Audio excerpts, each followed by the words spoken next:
مرحبا مشاهدي قناة أورن 360 الأحبة، عدنا إليكم برحلة جديدة إلى مدينة بينجوين، أحد أغذية محافظة السليمانية الجميلة.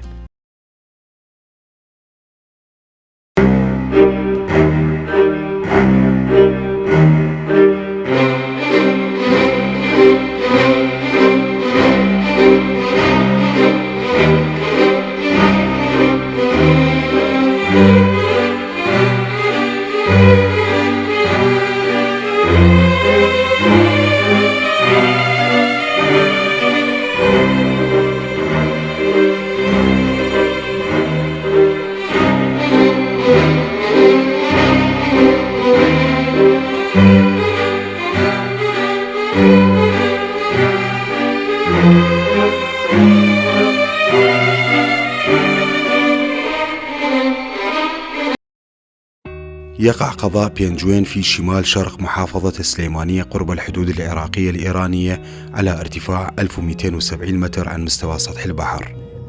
نحن الآن على الطريق الرابط بين محافظة السليمانية ومحافظة حلبجة. نصعد هذا الجسر الظاهر أمامكم واللي يضعنا على الطريق نحو قضاء أو بلدة بينجوين، وإجمالي المسافة بين السليمانية ومركز قضاء بينجوين هو 111 كيلومتر، أي قرابة الساعة والنصف. نصف مسافة الطريق إلى بينجوين بسايدين، لكن يجب الحذر لأن بقية الطريق بسايد واحد ومتعرج صعودا.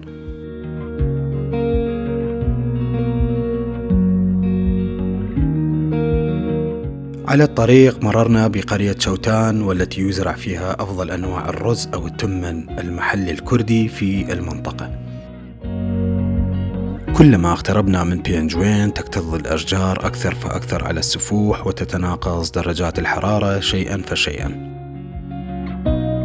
درجة الحرارة وصلت إلى 8 درجات على شاشة المركبة، وهنا وصلنا إلى بلدة بينجوين بعد ساعة و35 دقيقة بالضبط. يسكن مركز مدينة بينجوين حوالي 20,000 نسمة، وتمتاز بأراضيها الخصبة وطبيعتها المميزة، ويعتبر طريق تجاري مهم يربط العراق بدولة إيران من خلال معبر باشماخ الحدودي.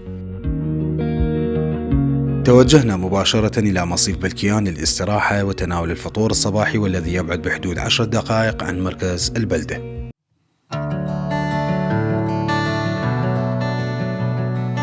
المصيف خلاب جدا وهادئ، لأنه إحنا واصلين ساعات الصباح الأولى والمصيف خالي من الناس.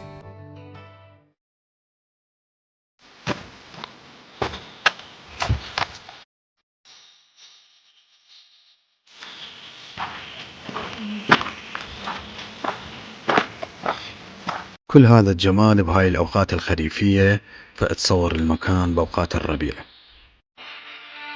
هذا الباب المغلق يؤدي نحو الأكواخ السياحية في الوادي، هاي أرقامهم، اتصلوا بيهم في حال زرتوا المصيف.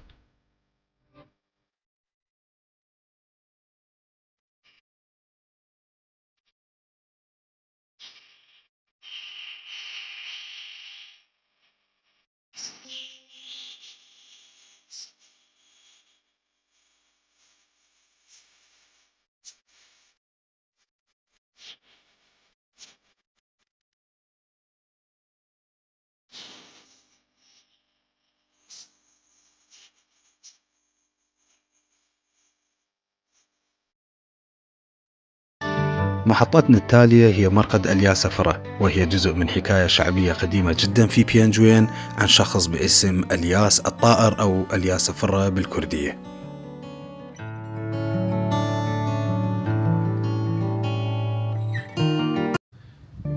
هنا هو مولد إحدى الحكايات الشعبية في منطقة بينجوين، واللي هي مرقد الياسفرة مثل ما أسلفنا.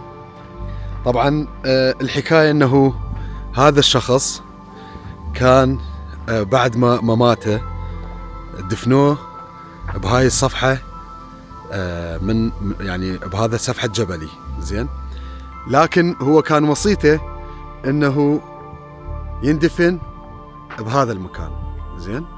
فصارت أنه بالليل الياسفرة القبر مالته أو القبر مالته مناق طاير واصل لهنا، وعلى أساس أنه هذا الشخص كان صاحب كرامات، فراح نزور القبر. مكان جدا خلاب، وأنا بصراحة ما أعتب عليه، يعني بالنهاية هو من ناقل قبر لهذا هاي المنطقة اللي كثيفة بأشجارها طبعا.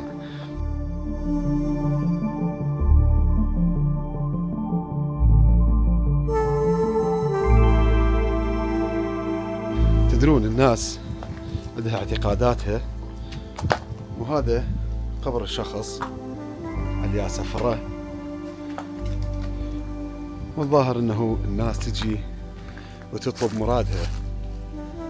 تدرون هو هذا احد يعني مسائل الارث الشعبي او الارث الديني الشرقي.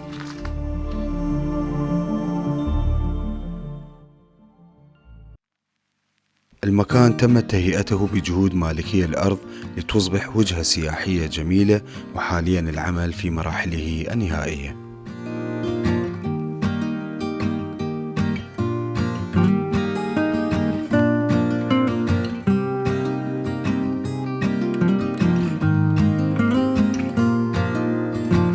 هذه ستصبح محالا جميلة بشكلها التراثي.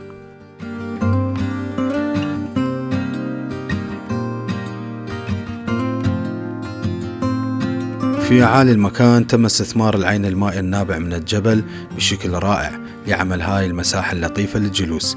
وطبعا العمل بعد ما مكتمل، والمكان حيكون مفتوح من الساعة 7 صباحا وحتى 9 مساء، والتواجد به بدون أي مقابل، يعني الدخول للمكان والجلوس مجاني تماما.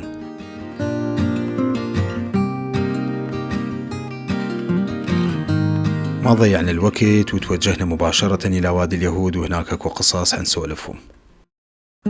هذا الوادي هو أقدم الأماكن المأهولة بالسكان في بينجوين، وكان يسكنه اليهود، ويقال أن بينجوين قد استمدت تسميته من هذا الوادي، أو يقال بأنه قد سمي على أساس استقرار 5 يونانيين فيه بعد أن أرسلهم الإسكندر الأكبر كقادة لجيوشه في المنطقة.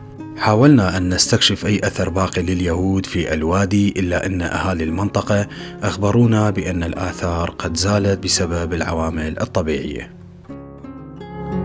استقلينا المركبة وتوجهنا إلى سوق المدينة من أجل التبضع والتوجه تاليا إلى البرارة البعيدة في عمق جبال بينجوين.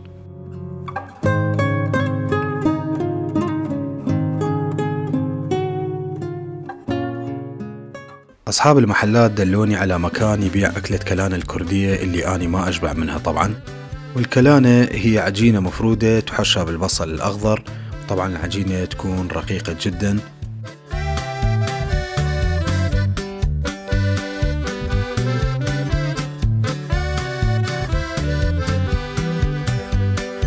وبعدها تخبز على الساج لدقائق، وهناك تملت الكلانة ندهنها بالدهن الحر وتؤكل مع الدو أو الشنين الكردية.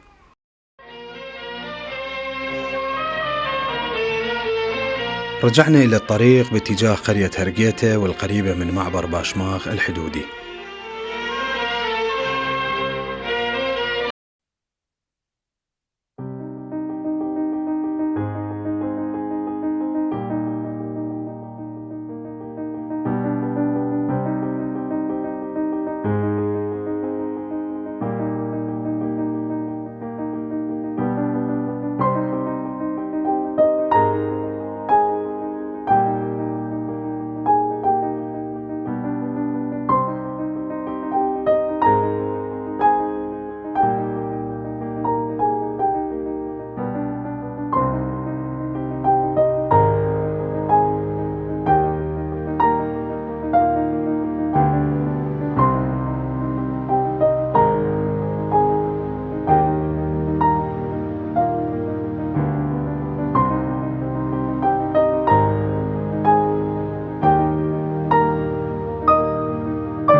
رجعنا إلى الطريق الرئيسي نحو وجهتنا التالية.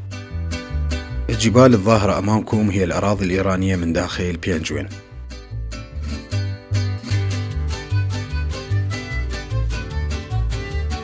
وهسه بدنا نتوجه إلى وجهتنا الأساسية لليوم، وهي قرية آولان في أعماق براري بيانجوين، وقد نكون أول الناس نستعرض هاي الأماكن في اليوتيوب للمشاهد العربي.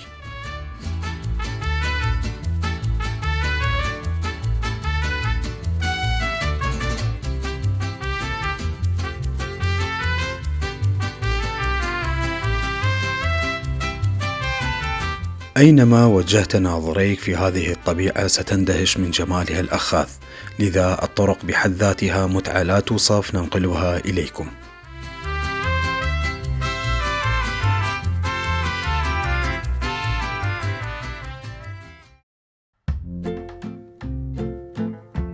وهذه هي قرية غوخلان الجميلة في طريقنا نحو آولان.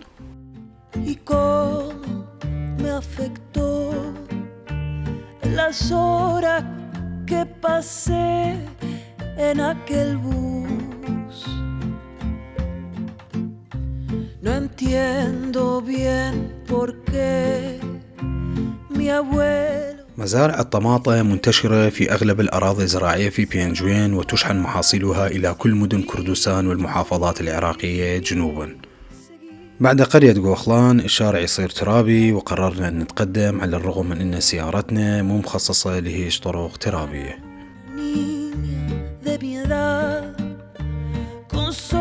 على طول الطريق منتشرة أشجار الجوجة البرية، وثمرتها تكون حمرة ومذاقها لذيذ جدا.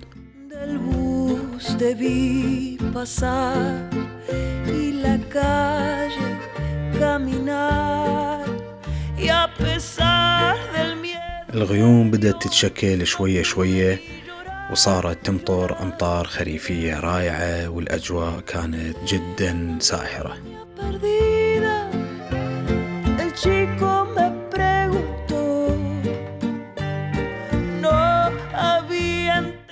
بالطريق نحو آولان نزلنا إلى وادي شلير أو تشمي شلير.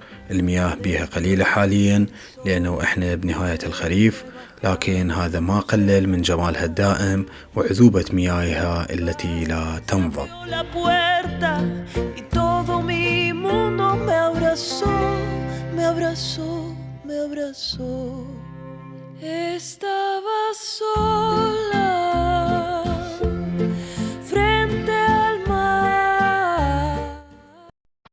وأخيرا وصلنا إلى جندي آولان بعد أن سقنا السيارة على الطريق الترابي لحوالي ساعة وربع.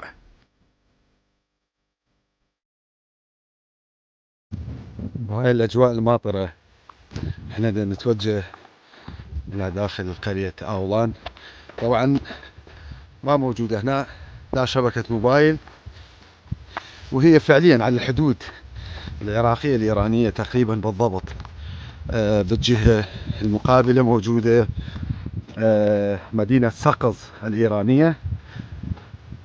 طبعا الأجواء ما تنوصف بهاي الأجواء الماطرة الجميلة، ودا تمطر بهداوة.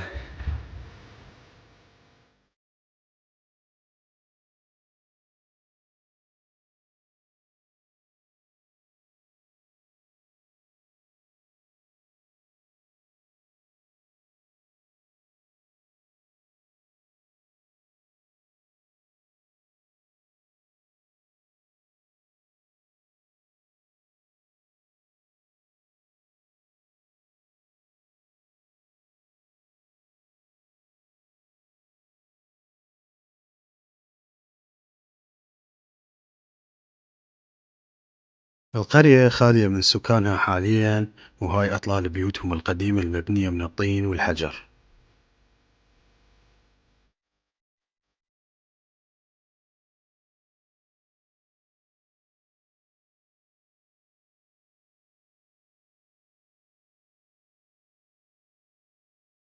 المشي على الأوراق الذابلة للأشجار بهاي الأجواء والوادي الرائع راحة نفسية ما توصف.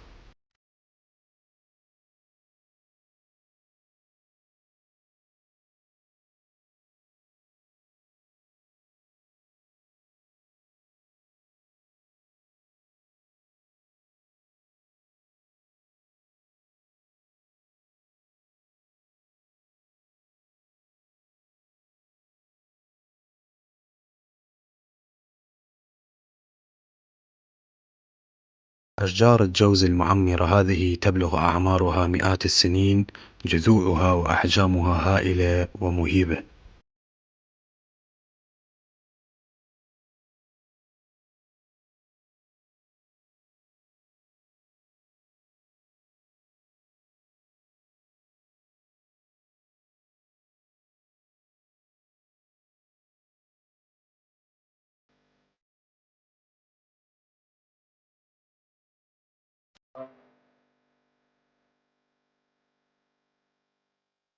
شجرة الجوز هذه تعرضت لتعرية من نوع ما، باعتقادي أنها احترقت لكنها صارعت للبقاء.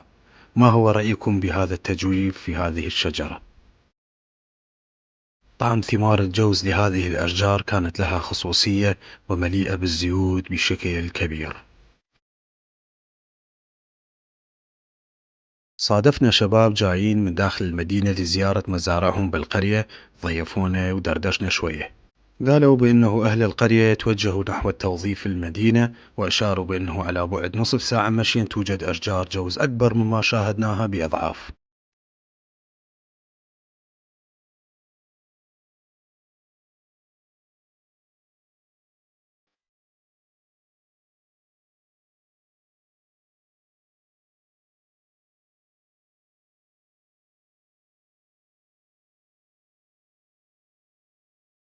أجواء الضباب فوق الجبال، وهاي المناظر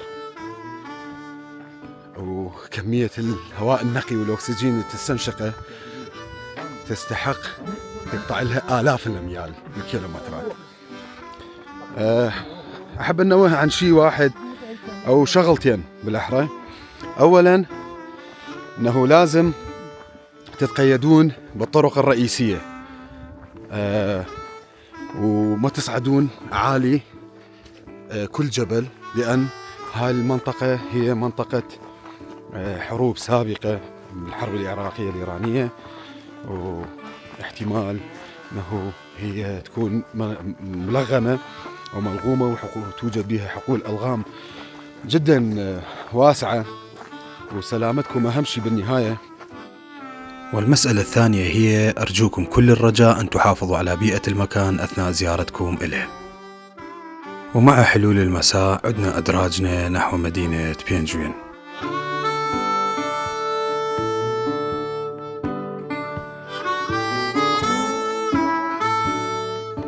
هذا هو الفندق الوحيد في مدينة بينجوين، ومع الأسف هي مغلقة منذ مدة طويلة. اتصلوا بهم إذا توجهتوا للمدينة، عسى أن يستقبلوا السياح حينها.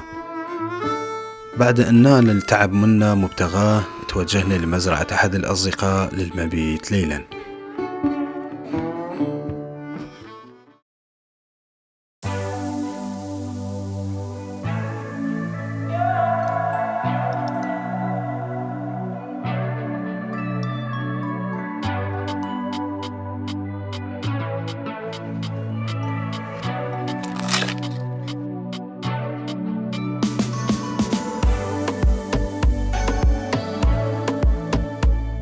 أسعدتم صباحا أحبتي. توجهنا بيومنا الثاني في بينجوين نحو مصيف غولي.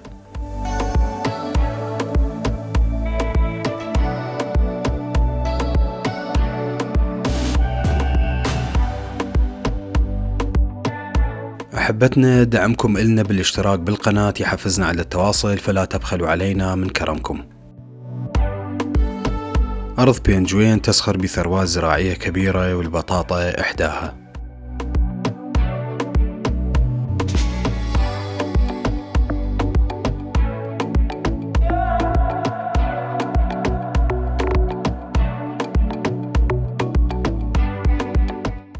آلة يدوية لسحب المياه من البئر من عمل منظمة اليونيسيف.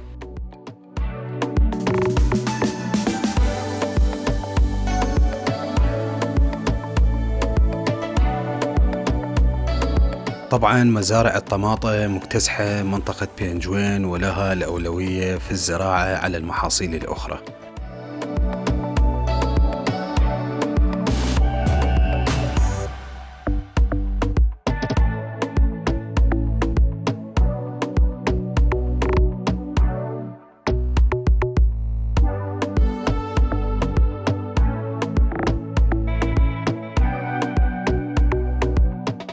وهنا وصلنا إلى مصيف غولة. الطريق الترابي للوصول للمصيف قصير جدا.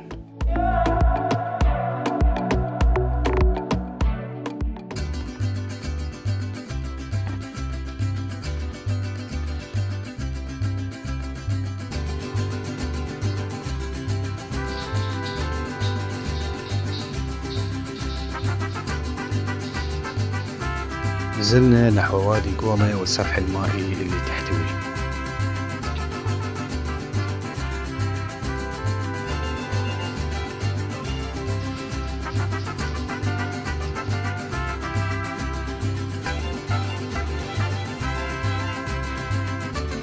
أعتقد أن الصورة ستحدثكم عن نفسها بنفسها.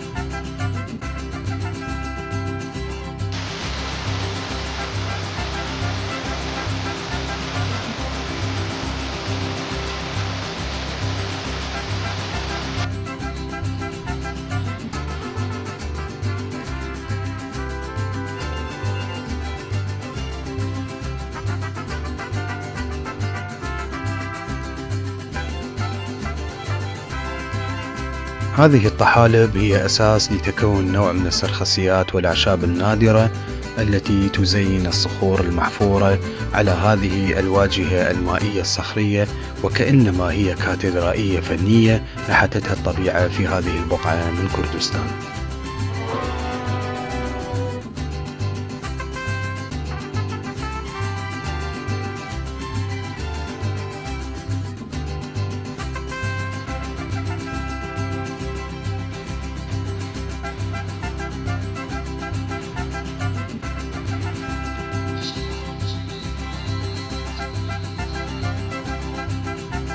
هاي هي أجواء غولة الخريفية، وكأنما في غولة الربيع دائم على مدار السنة. المصيف رائع للتخييم، لكنها تتجمد فعليا في فصل الشتاء.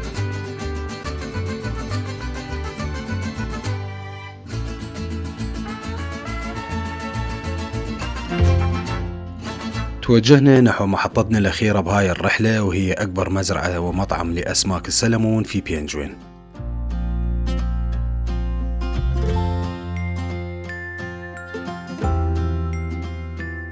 بالإضافة إلى كونها مطعما لأسماك السلمون، المزرعة تبيع أسماك السلمون بالجملة إلى جميع أسواق ومطاعم كردستان، وهي مزرعة نموذجية والأولى من نوعها في كردستان والعراق أجمع.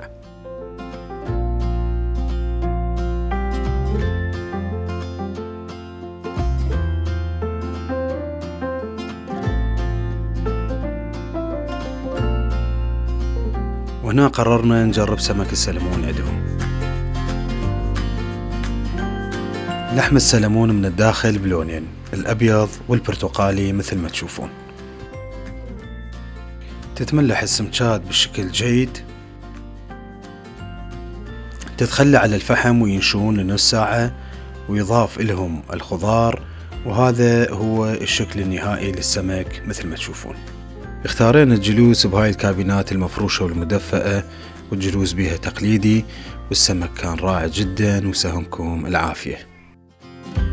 راجعوا القناة أو الرابط في صندوق الوصف لمشاهدة زيارتنا الكاملة لهاي المزرعة والمطعم الرائع، وحتى تعرفون كود الخصم الخاص لمشاهدي القناة أثناء زيارتكم للمطعم.